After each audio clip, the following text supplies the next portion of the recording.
دیالوگ های شاید خیلی کوتاه من سعی میکنم که زیادم وقتتون رو نگیرم. بنده مرسی که باشه. وقتتون رو در اختیار ما گذاشتیم. انشالله بتونیم اتفاقای خیلی بزرگی رو با هم رقم بزنیم. من اجازه هستش که بخوام با شما این فضا رو جلو برم که در نهایت بتونیم به یک نتیجه گیری برسیم؟ اجازه هستش؟ ما هستیم خدمتن. زنده عرض باشید. شود که اه، من خیلی دوست دارم راجع به این صحبت بکنیم که من اول بگم من حول 5 تا محور در حقیقت میخوایم فضای گفتگو رو با هم داشته باشیم. اه، اولین موضوع این هستش که تجربه کلیتون چی هستش، چه تو فضای حرفه‌ایتون چه تو فضای شخصیتون. موضوع بعدی راجع به این هستش که تو این زمان چه چالش هایی مواجه شدید، چه قبل چه بعد و چه راهکارهایی در حقیقت شما تونستید براش پیدا بکنید. نکته سوم راجع به دستاوردهاتون که رفتید اونجا بخواید راجبش با من صحبت بکنید و اگه نمی رفتید واقعا چه اتفاقهایی می افتاد. موضوع چهارم راجع به این که مثلا آیا شما این فضا رو توصیه می کنید به آدم ها که بخوان همکاران شما مواجه بشن با این مهاجرت و فضای جدیده. و موضوع پنجم راجع به این هستش که تأثیر مهاجرت تو خانواده شما، چه افرادی که ایران چه دوستانی که اونجا هستن، من بخواید منتقل بکنید. خب اگه اجازه بدید راجع به اولیش با هم صحبت بکنید. خیلی دوست دارم راجع به بزرگترین تغییرهایی که بعد از مهاجرت تو فضای شخصی برای شما ایجاد شده رو واسه من صحبت بکنید. بله من هستم خدمتن. من اولی که خدمتان بگم، من واقعا یکی از آرزوهای دوران کودکیم بود که به یک کشوری که خصوصا من نمیدانم، واقعا یکی از آرزوام بود وقتی بچه بودم که فیلم بچه های کوهستان آلپ نگاه میکردم. خیلی دوست داشتم که این مهاجرت رو داشته باشم، حالا یا به عنوان کاری یا به عنوان یه سفری، هر طور شد.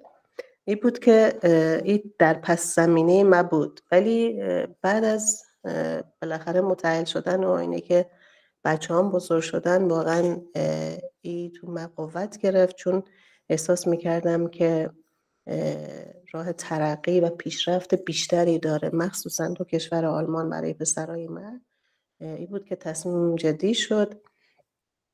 و بعد از اینه که من 20 سال سابقه کاری تو سازمان تامین اجتماعی داشتم به عنوان پرستار، اصرار زیادی داشتم به ریاست بیمارستان که با درخواست بازنشستگی من موافقت کنه، که خدا رو شکر ایشون هم موافقت کردن و در واقع من شروع کردم بلافاصله به زبان آلمانی یاد گرفتم. و با توصیه یکی از دوستان من شرکت اریکار مد نظر گرفتم و تهران رفتم، از کرمانشاه رفتم و با مشاوره همین شرکت دیگه تصمیمم جدی شد و شروع کردم به زبان خواندن.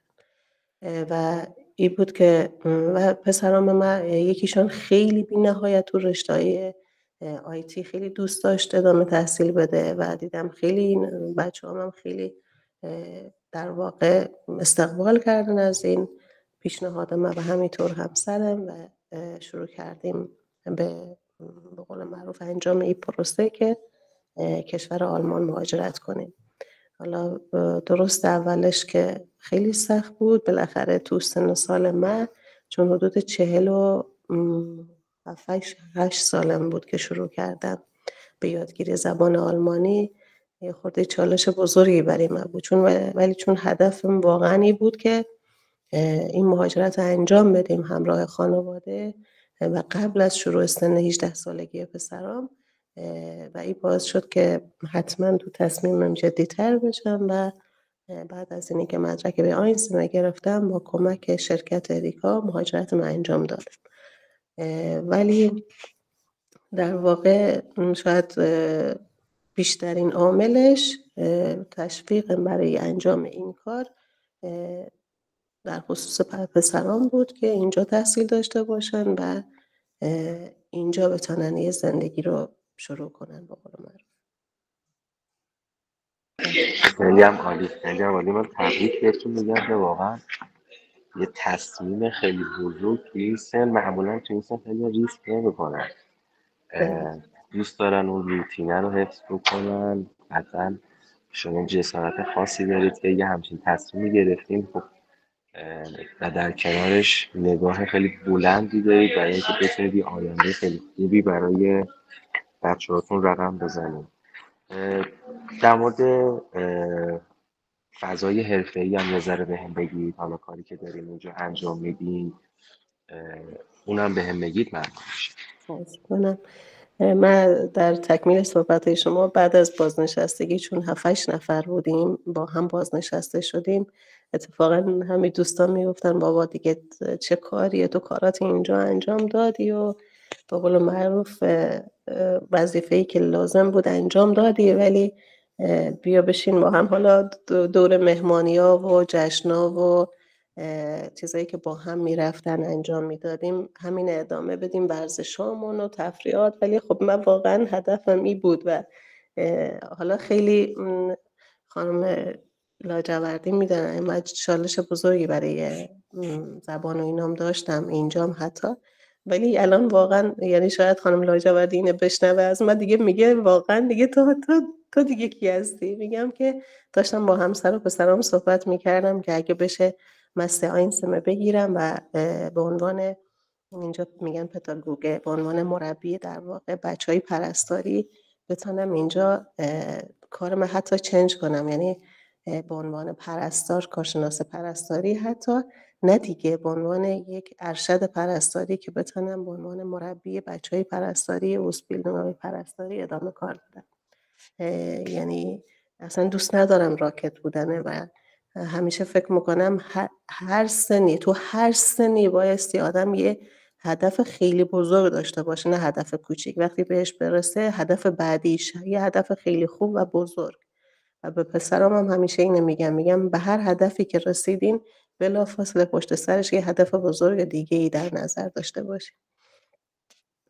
و خب اینجا ما اولش که آمدیم به عنوان فلگ هیلفه بودیم، در واقع به عنوان کمک پرستار، تا وقتی که مطمئن بشن که یا انرکنونگ یا در واقع همون پرستار کامل هستی یا نیستی. بعد از اون دیگه مشخص شد به عنوان یه پرستار فاخ فلگه در نظر گرفته میشه. وقتی فلگ هیلفه هستی، کمک پرستار هستی، خب قطعا باید که تمام کارهای بیمار 0 تا 100 بیمار از نظر مراقبتی رو انجام بدی. تو مراقبت های پایه مثل شستشو، نظافت، همه. خب دیگه برای کسی مثل من که در واقع اونجا من از حدود 10 سال سرپرستار بودم، سرپرستار بخشای ویژه بودم، یه خورده که نه خیلی سنگین بود برای من که بیام اینجا 0 مریض، حتی از 0 پایه کارهای مریض انجام بدم. ولی خب ذاتاً میگم یا انسان خیلی صبوری هستم و خیلی سختی مسیر من نمیتونه از پا در بیاره. این بود که تحمل کردم. ولی الان خدا رو شکر با اینی که مخصوصا مدرک وسوایی گرفتم و دیگه در واقع اونجا یه مدتی گذشت و تایید شد که من هیچ دوره خاصی به من نمیخوره، به قول معروف پرستار کامل هستم. الان تو بخشی که هستم به عنوان تقریبا شاید 80% مواقع به عنوان پرستار فاخ کار میکنم و کارهای تقریبا شبیه کارهایی که یه پرستار تو ایران انجام میده در واقع انجام میدم. ولی 1 سال اول خیلی چالش بزرگم این بود که واقعا به عنوان یه کمک پرستار در واقع کار میکردم.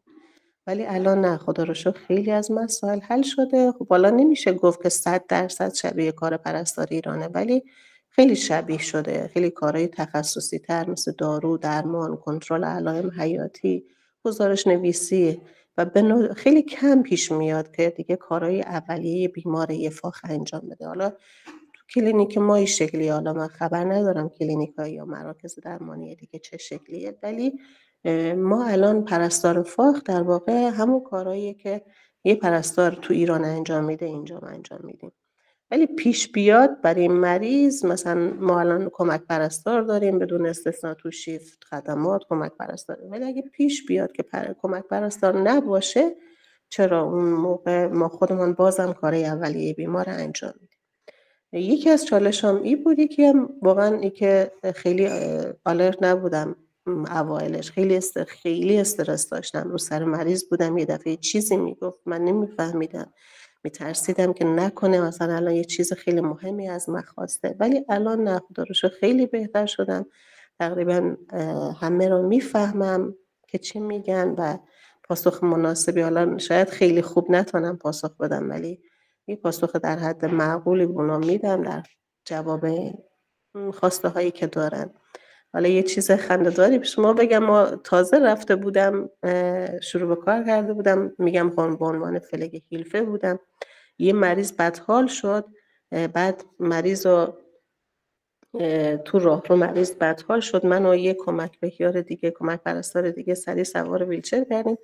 فاخ ما به من گفت که این مریض ببر، من فقط شنیدم یه سیمری تو اتاق، مثلا یه سیمر تو صحبتاش بود، من فکر کردم که میگه این مریض رو ببر تو اتاق خودش. مریضم خیلی سنگین بود، شاید 110-20 کیلویی بود که من اینه با دیگه بردم در واقع بردم تو اتاقش و خواباندم رو تختش به زحمت و اینا. بعد برگشتم، خانمی که فاخ بود به من گفت، پزشک آمد و با هم که گفت تو هم با ما بیا بریم پیش مریض. رفتیم، من گفتم نه اینجا نیست، اتاقش اونور بود. گفت مگه کجا بردی مریض؟ گفتم اتاقش. گفت نه، من گفتم اوبرواخونگ سیما، یعنی اتاق احیا ببر مریض. و کلی ناراحتی کرد و من فهمیدم به جایی که مریض رو ببرم اتاق احیا، بردم داخل اتاق خودش، که واقعا خیلی ناراحت شدم از این موضوع. دیگه پزشکم آمد، با هم رفتیم تو اتاق خودش و اونجا در واقع عملیات احیا رو انجام دادم. ولی واقعا برای من خیلی، باور کنین تا 1 هفته دچار افسردگی شده بودم. ولی خب خدا رو شکر برخوردشان خیلی خوب بود، گفتن پیش میاد، ولی از من خواهش کردن که هر چیزی رو نمیفهمم، حتی اگه شده 1000 بارم بپرسم، اونا ناراحت نمیشن، ولی اگه اشتباه انجام بدن چرا ناراحت میشن. اینم یه تجربه بود از چالش‌های اولیه. بسم خدمت. خیلی هم عالی، خیلی هم عالی.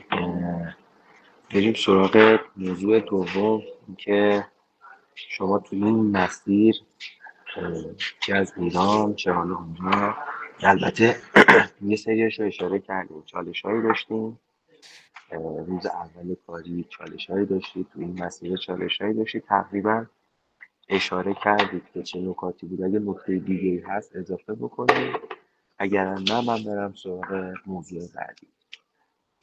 نه، همین چالش‌ها واقعا یکی از مهمتریناش همین مشکل زبانه، که دیگه اگه بچه‌ها بتونن هر چی بیشتر خودشون اونجا ارتقا بدن برای سطح زبانشان، خیلی چالش کمتر میشه. اینم که یه سری دلتنگی‌ها برای ایرانه که بالاخره وقتی به اون هدف بزرگتر فکر می‌کنی خیلی راحت‌تر میتونی پذیرشش بکنی، و الا واقعا دلتنگیش هم خیلی چالش خیلی بزرگیه. ولی من چون واقعا میگم هدفم می بود که بچه‌هام اینجا تحصیل بکنن، این بود که دیگه کمتر من اذیت می‌کردید دلتنگی.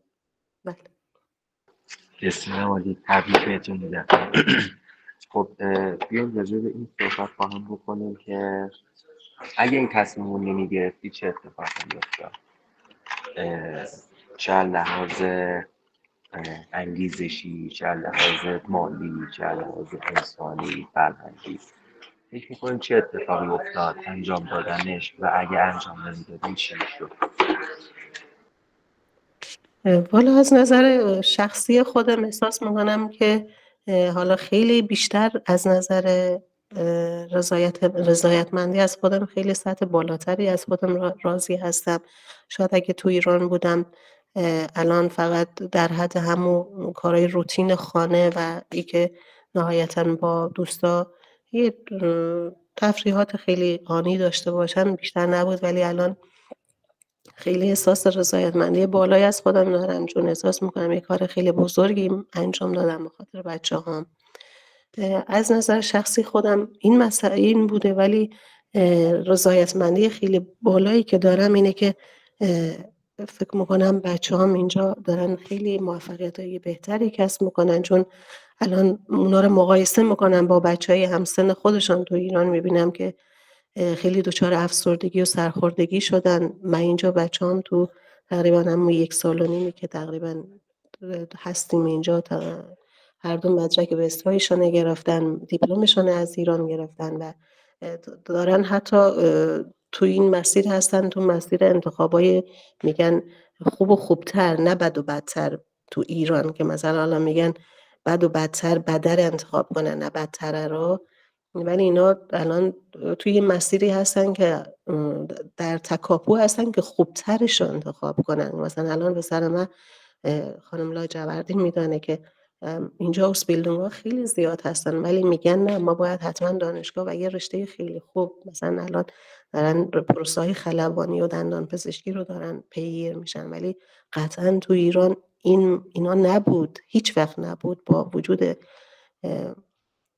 این موضوع سهمیه و اینا، من مطمئنم که بچه‌هام اونجا نهایتاًش این بود که برن در مغازه پدرشان اونجا کار بکنن و یا اینکه یه دانشگاه آزاد برن یه مدرکی بگیرن و بلا استفاده بمانه براشون. ولی اینجا نه، یکی اینی که اینا هر دوتاشان شاید اگه ایران بودن با اون سیستمی که ما خودمان متاسفانه تو ایران داریم، شاید هیچ وقت من اونجا اجازه نمیدادم مثلا با وجود وضعیت مالی که داشتیم اینا برن شاگرد بشن، شاگرد مغازه بشن، یا ای که توی رستورانی جایی چیزی کار بکنن. چون خودتون میدانیم مخصوصا تو جاهایی که قومی قبیله‌ای هست این موضوع خیلی سنگینه برای کسی که حالا از نظر مالی وضعیت خوبی داره، بعد بگن پسرش رفته مثلا راننده مثلا یه شرکت شده، یا پسرش رفته توی مغازه شاگرد مغازه شده و اینا. ولی اینجا نه، خدا رو شکر در حین تحصیلشان هر دوتاشان مشغول به کار هستن. یکیشان الان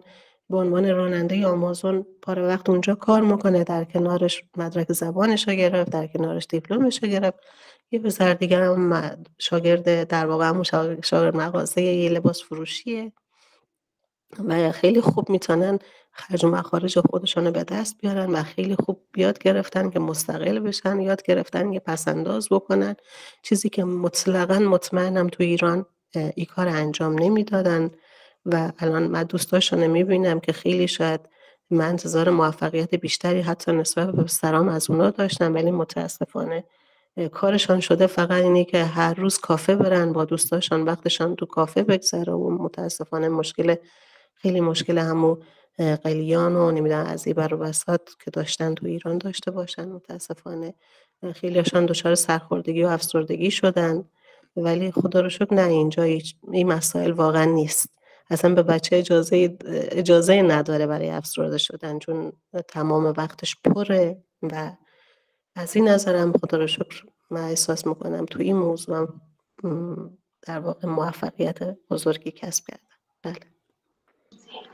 خیلی هم عالی، خیلی هم عالی. خیلی جالبه که شما از این مسیر رشد آوازادتون خیلی خوشحالیم، با وجود اینکه میگین لحاظ مالی داخل ایران خوب بودی و به دلیل حالا موضوعات قومیتی که وجود داشته، اما خب به هر حال باید آدما رشد بکنن. میگید نمیتونستم پسرم بره توی یه مغازه شاگردی بکنه، اما همه میدونیم برای اینکه رشد بکنن باید شاگردی اتفاق بیفته. اما حداقل این هستش که اینجا مسیر رشد رو دارید میبینید، اون هدفمندیه رو میبینید، مدیریت مالیه رو میبینید که دارن یاد میگیرن و واقعا اینجوری هستش که باید از شما تشکر بکنم توی این مسیر. خیلی هم عالی. من برم سراغ موضوع بعدی.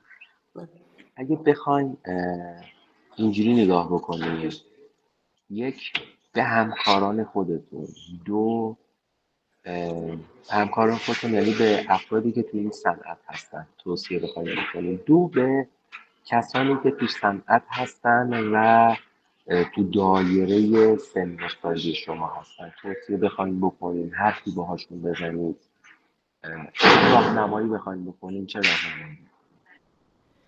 والا من چند وقت پیش شنیدم از همکار خانم لاجوردی که یه خانم پرستاری هستن که دقیقاً شرایط منو دارن، ولی از خواندن زبان در واقع خسته شدن، میخوان پروسه پناهندگی رو انجام بدن.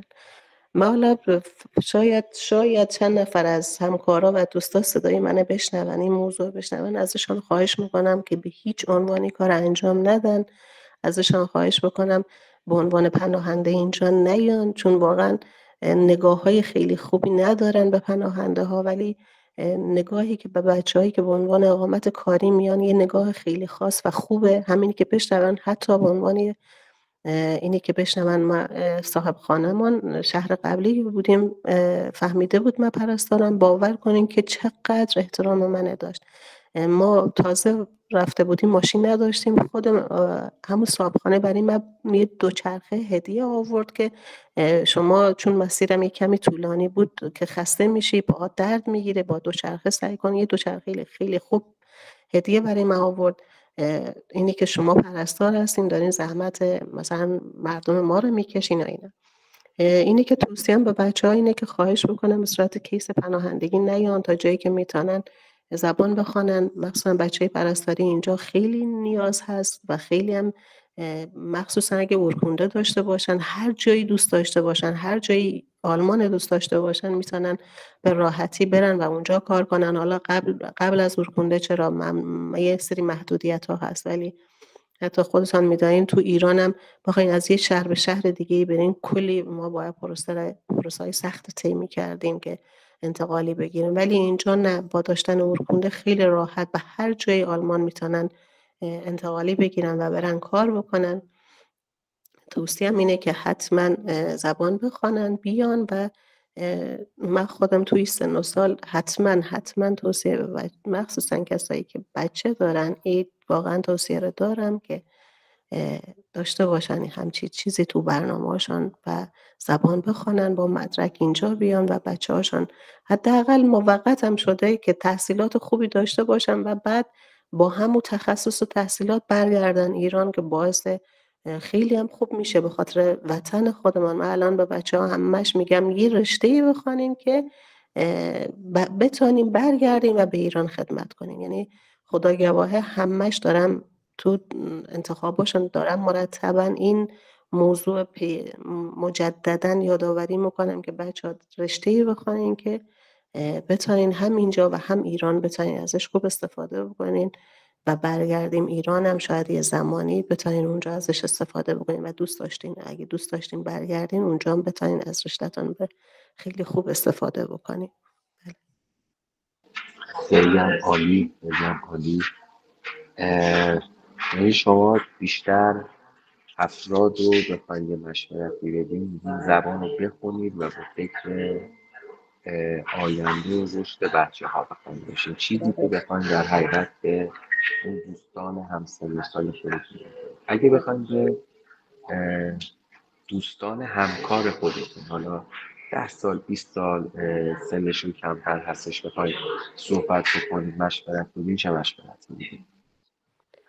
والا مشورتم اینه که خودشون آماده کنن برای چالش‌های پرستاری اینجا، چون تقریبا گفتم خدمتان اونی نیست که تو ایران بودن بچه‌های پرستاری. مثلا ما پرستارای ایران به ندرت میرن ملحف و این چیزا رو عوض میکنن، ولی اینجا هست، همچی چیزایی هست، اینه داشته باشن تو پس زمینه ذهنشان. و اینه که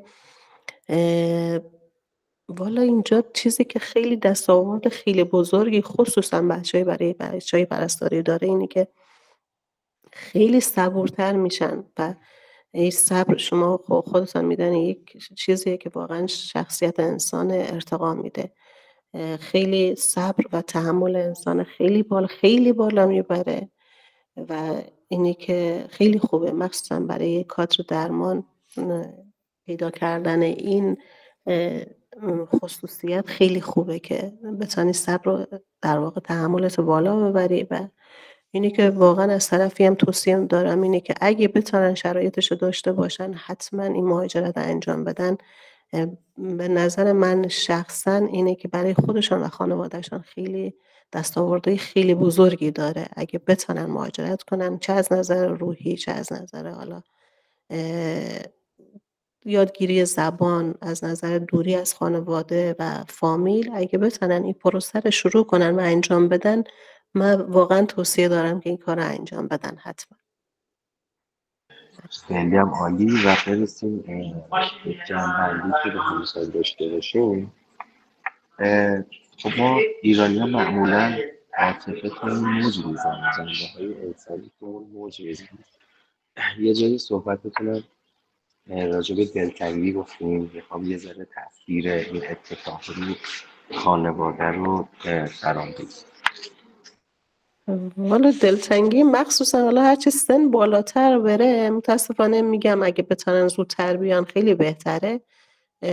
متاسفانه هرچی سن بالاتر بره این دلتنگی خیلی شدیدتر میشه. خیلی شاید من الان دوستا و همکارایی دارم ایرانی که از من سنشان خیلی پایین تره و میبینم خیلی راحت کنار آمدن با این مسئله.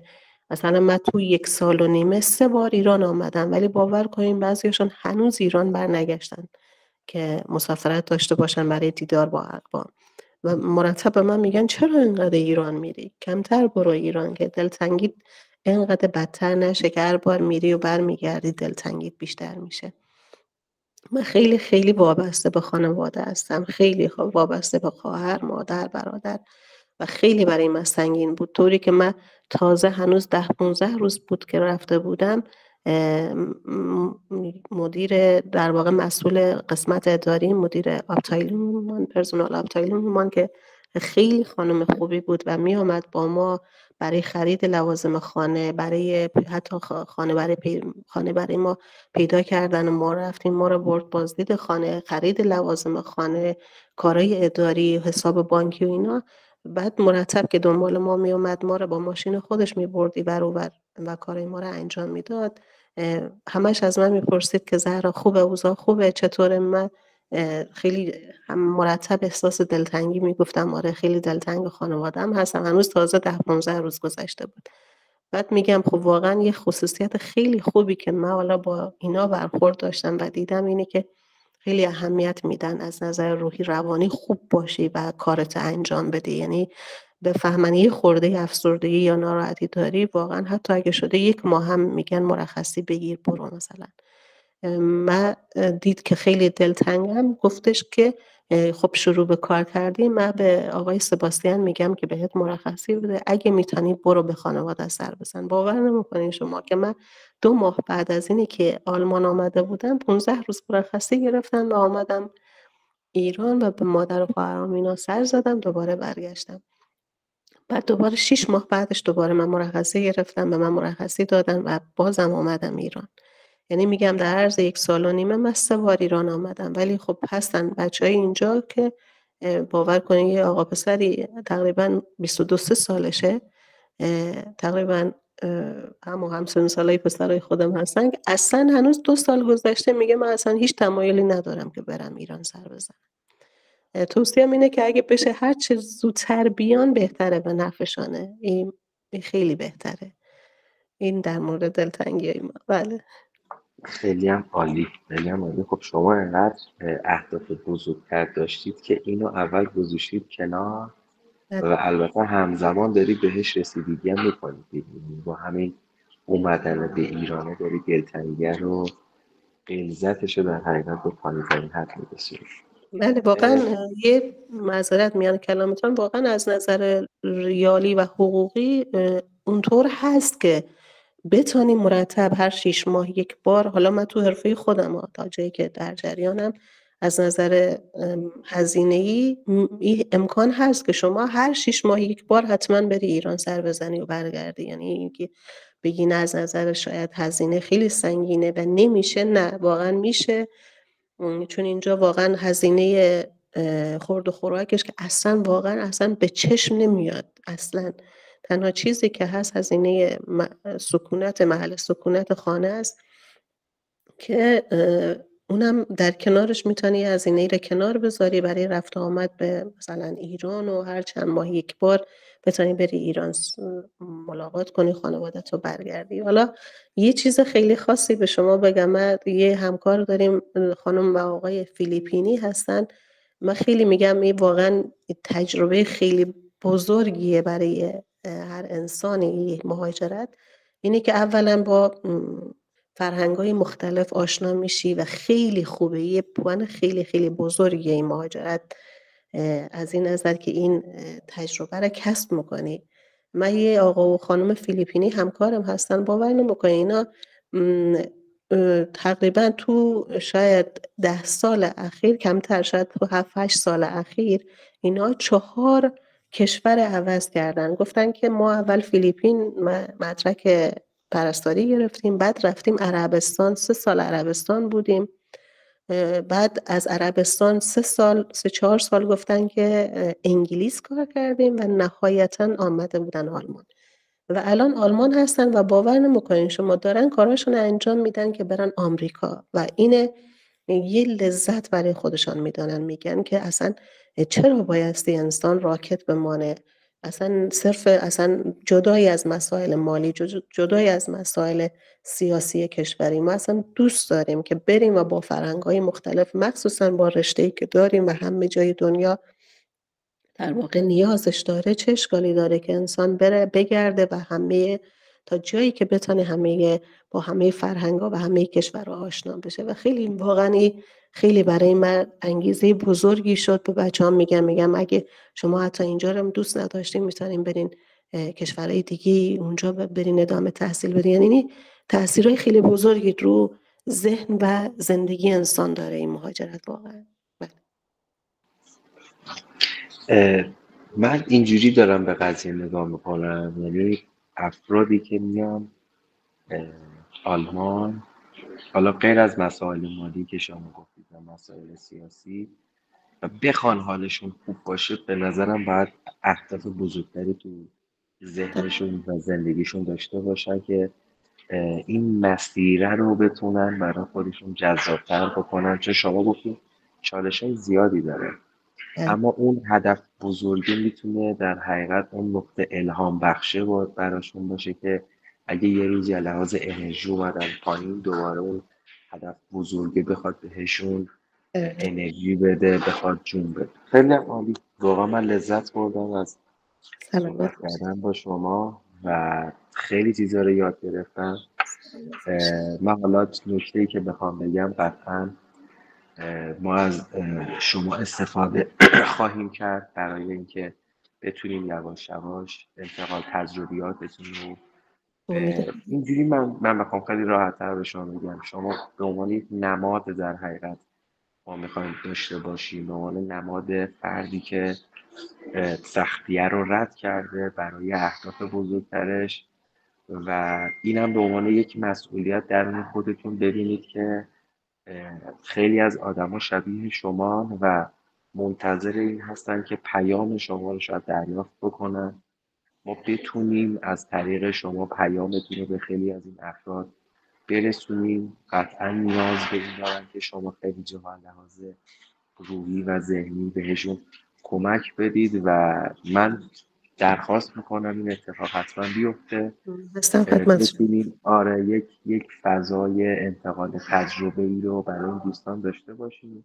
شما این فضای پر از چالش، اما یه مسیر قهرمانیه دیگه، واقعیت یه مسیر قهرمانی داریم طی می‌کنیم و قطعا قهرمان این زندگی خودتون هستید و 2 تا آقازاده‌ای که دارن از این مسیر در کنار شما رشد میکنن. وقتتون رو زیاد نمیگیرم. در حقیقت مکالمه رو باز ما اتفاق داره. اگه خواهم راجع به نکته‌ای هست شما هم بگید، اگر نه بتونیم در حقیقت خداحافظی کنیم. من بازم تشکر میکنم از سرکار خانم سنجابی که این وقت رو اختصاص دادن به ما.